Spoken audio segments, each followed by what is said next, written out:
ayca maa ngi lay laaj léegi xale yi gis ngeen bañ génnee prison. témoignage yu doy waar yi ñu def. koo dégg témoignage am nga ne non mënu moon imaginer ne yegg nañ ci niveau de barbarie bi. Par rapport ak ces 3 dernières années yu ñu dund nii. depuis l'éclatement de votre fameux dossier. effectivement pour dire vrai parce que foofu lañ koy borné bu ñuy wax événement bi foofu la démarré. effectivement tey jii question de maintien de l'ordre. Oui. laa lay interpellé. Oui.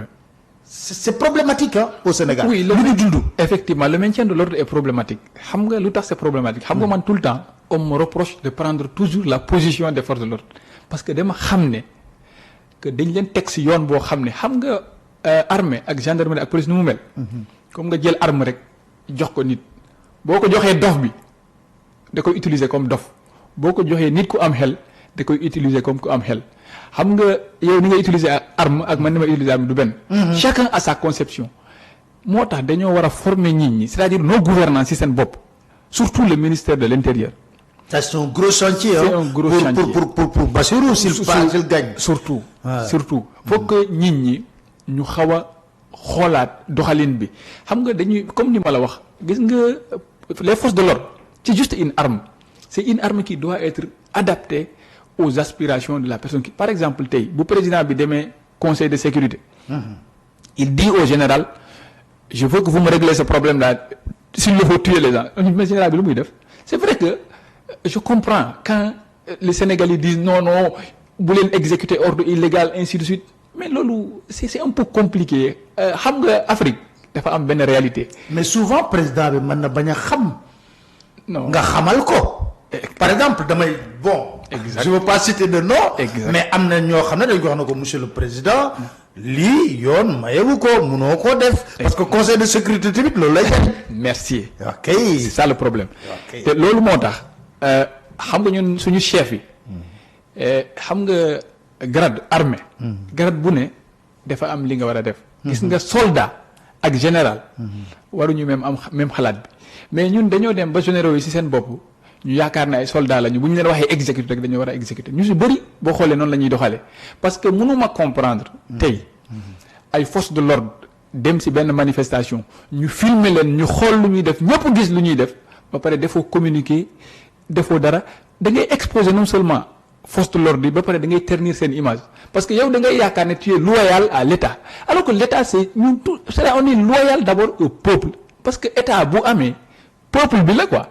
gis nga yàlla ci boppam boo gisee mu sàkk c'est-à-dire mu defaru terre bii nii defaru ay garab defar lépp ngir nit ñi la donc l'État d'abord c'est le peuple aspiration peuple gis nga peuple boobu bu fekkee dañ leen di toroxal te yéen mënoo leen def ay communiqué di ko condamner di wax ne ay sanctions des sanctions seront prises déjà loolu day wone ne que yéen da ngeen jàppee seen peuple ngeen def ko comme seen ay ennemis parce que président bi c'est logique boobu la nekk te président bi mooy commandé nit ñi boo xoolee discours président bi yi mu doon wax ay lu xew fii du fi xewaat ay lu am fii du fi amaat déjà ay forces de l'ordre yoo xam ne c'est issu d'une conception coloniale de l'armée de la gendarmerie de la police ñoom déjà dans leur tête ils se mettent dans un pied de guerre donc ils disent par exemple xoolal man tout le temps dañu may naan kii traître la kii même si man j'avais négocié avec Ousmane Sonko un accord tu peux pas me qualifier de traître. Ousmane Sonko c'est un Sénégalais c'est un citoyen sénégalais qui a un parti traître là non xam nga y a des anciens gendarmes yuy wax yoo xam ne xam nga non ñoom dañoo xewi dañoo xewi en fait dañoo xew old fashion lañ c'est juste pour faire l'ancienne école quoi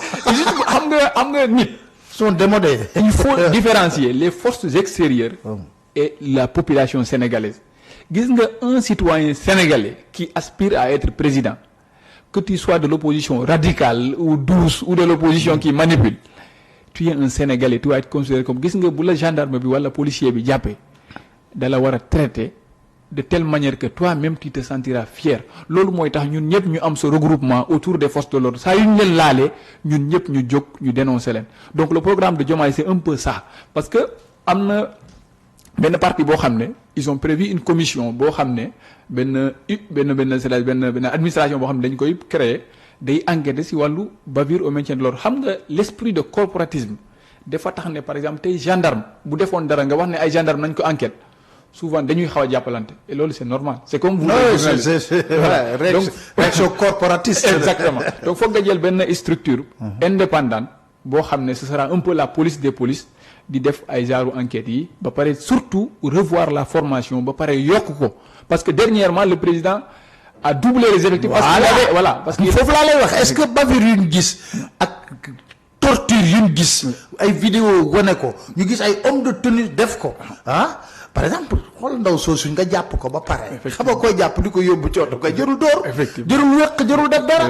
donc alors est-ce que loolu recrutement bi ak formation bi taxul dérive yooyu am. loolu la xam nga loolu lu koy indi tout le temps Pape. c'est le recrutement d'abord parce que le président avait un objectif.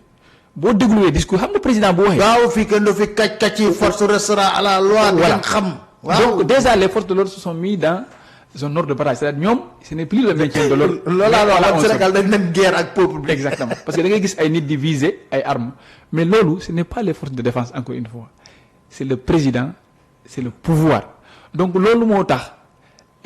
mais foofu nag capitaine du ma d'accord ak yow. parce que di nga am benn général. boo xam ne. fii nag Sénégal. force de défense sécurité yi gis nañ fi ñu leen fi yor. am yuñ bañ. am yuñ d'accord. parce que yéen seen événement yi ba mu am février mars. am na yu fi amoon yoo xam ne bon on va pas entrer dans les détails mais am na yu ñu bañ am na yu ne président lii mënut a nekk lii lañ war a mën a def lii lañ war a def mais président mën na la wax rayal rey nga dem di rey.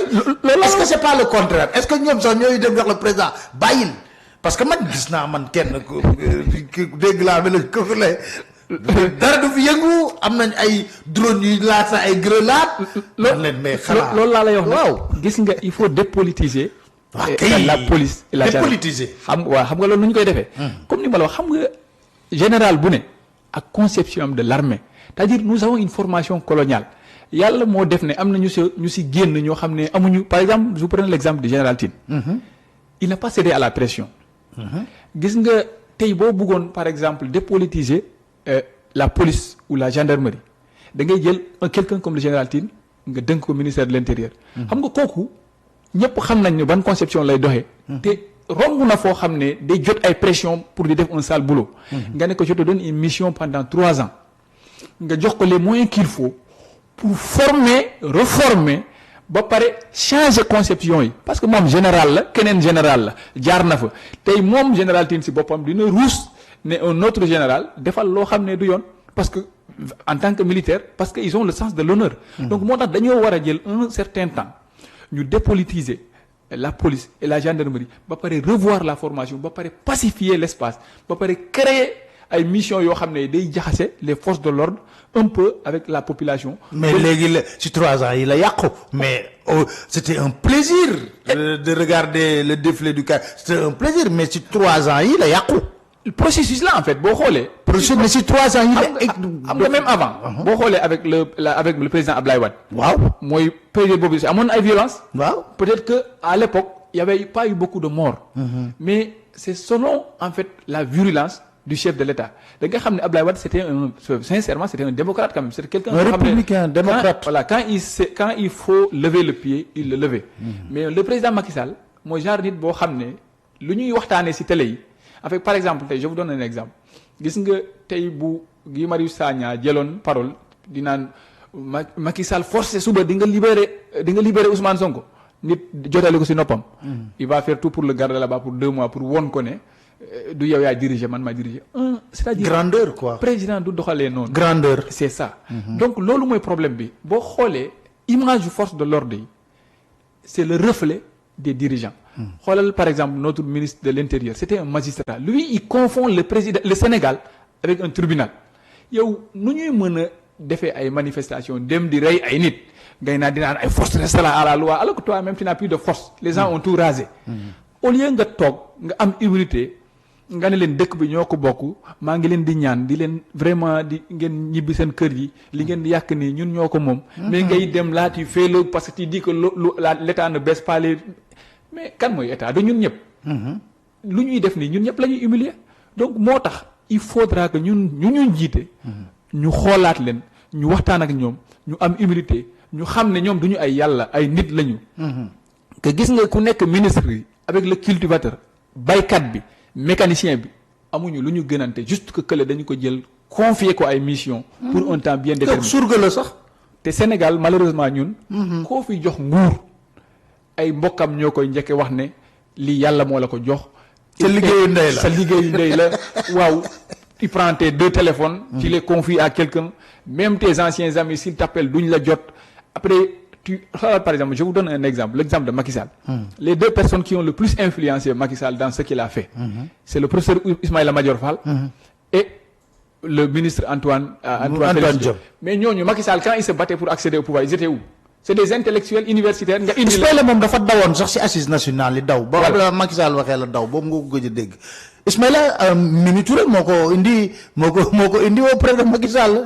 Aminata Touré. léegi ñooñu ñooy ñëw décider xamuñu saa yow noo def ba egsi si nguur gi xamuñu ce que les Sénégalais vivent c'est de petits bourgeois yoo xam ne seen aduna xamuñu coono ils savent pas ce que le villageois di dund.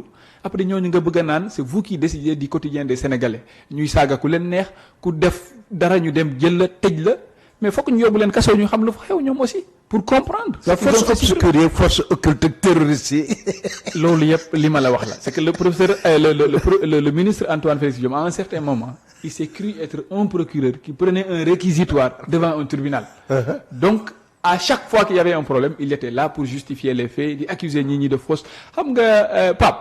ton propre peuple là. ton propre peuple moo tax ma ne la gis nga au-delà des qualités intellectuelles nañu xool les qualités humaines ñu xool nit ñi xam aduna.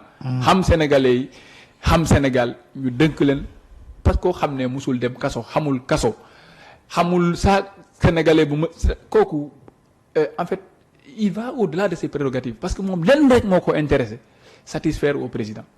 man saa yu ma li ma gën a jaaxal c'est que boo gisee un professeur d'université boo xam ne c'était une référence mondiale.